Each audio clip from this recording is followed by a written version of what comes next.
dal qubad iyo awood leh haddaad dheehato lugaha uu ku taagan yahay. waxaa ka mid ah hay-adaha sirdoonka. wardoonka ama sirdoonka magaca way wadaagaan, balse way ku kala duwan yihiin shaqada iyo ujeedooyinka loo aasaasay.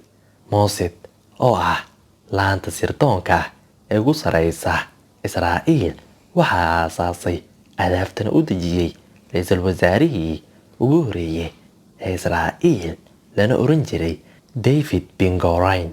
hadalkiisii waxaa ka mid ahaa, dalkan laga soo bilaabo abuuritaankiisii waxaa ku hareereysan cadow.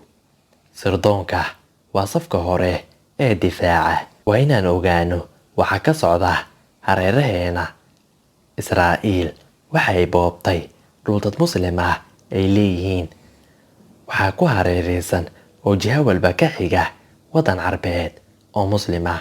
si ay u badbaadaan waxay xoojiyaan sirdoonka ilaa ay gaaraan in madaxweyne dhan oo waddan carbeed ah xukumo uu noqdo basaas. waqti u soo gudbiyo Israa'iil meel kasta waxaa u yaala warfidiyeen aan cidina ogeyn, ilaa ay yeeshaan laamaha sirdoonka ee adduunka ugu xoogan. howlgallada sirdoonka waa kuwa ugu khatarta badan dowladda, sida magacaba uu ku tusinayo. kuwa howlgalka ama shaqada qaran isla wada baan is aqoonin ama isfahansanayn. waxaa laga ilaaliyaa fudeed shaqo iyo dhacdhaca. dowlad kasta waxay leedahay 2 ama 3 laamood oo sirdoonka iyo dabagalka u qaabilsan. tusaale, USA, CIA, FBI, NSA. waxaa ugu magac dheeraa CIA oo dibadda qaabilsan, balse waxaa ugu halis badan NSA. dabagalka aad bay uga dheereysaa. waddanka Pakistan wuxuu leeyahay wakaalad dhisan oo sirdoonka u qaabilsan, waxayna ku jirtaa hay-adaha sirdoonka caalamka kuwooda ugu sareeya laanta. markaan ku soo noqdo raadkeygii hore, sirdoonka waa garaadshaha xasilinta amniga iyo burburyaha cadowga waddanka. helidda xogta waxay lama huraan u tahay ficil qaadida munaasibka ah. dalka Ruushka iyo Mareykanka waxaa lafdhabar u ah sirdoonka iyo soo gudbinta xog xaqiiqa ah. wuxuu sirdoonka kuu sahlayaa inaad tilaabo ula socotid cadowgaaga iyo dhaqdhaqaaqa ay wadaan. waxaanad ka hortagi kartaa tilaabo kasta bulshada iyo karaamada waddanka lagu waxyeeleynayo.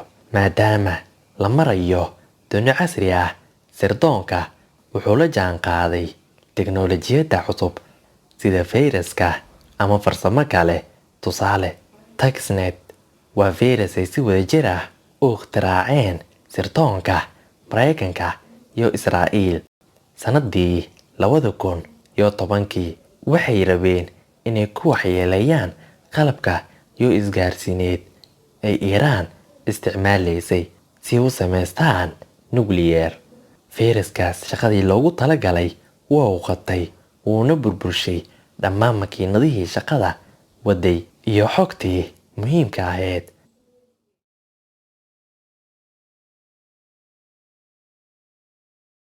madaxa sirdoonka ee waddan kasta waa qarsoodi. waxaa dhacda marka la doorto madaxa sirdoonka ugu sareeya wakaaladda sirdoonka xataa magaciisa in la bedelo si aan cidina u aqoonsan.